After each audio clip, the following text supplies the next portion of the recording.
Baada ya kuona connection zako zipo vizuri, kuna fault mbalimbali hapa kwenye board yetu.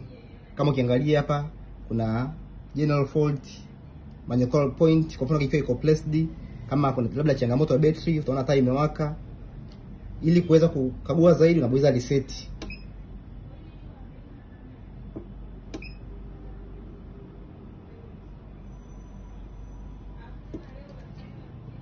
Okay? Pia kuna maelezo ambayo yameandikwa hapa. Unabonyeza accumulate button pamoja na buzzer ili kuangalia device kama ipo sawa. Kisha unabonyeza button ya reset.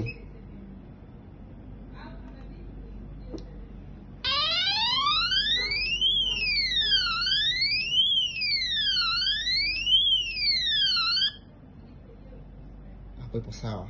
Hatua ya mwisho tunaenda kutesti device zetu kama zipo sawa.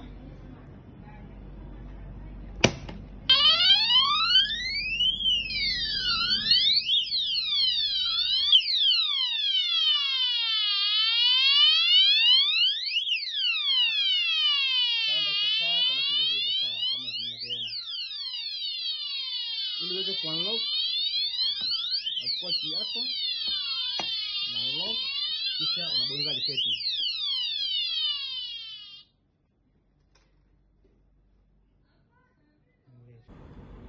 Asante jamani kwa kuweza kuwa pamoja nasi katika kufanya connection ya device ya convention.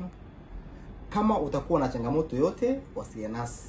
Pia hakikisha connection zako zipo sawa wakati unafanya connection ya panel yako.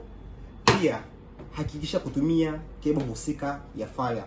Sisi tumetumia Cat6 kwa sababu tulikuwa tunafanya demonstration tu, ila jitahidi kutumia cable husika ya fire. Vifaa vyote vinapatikana Modern Dar. Karibuni sana jamani. Tunawapenda sana na kuwajali.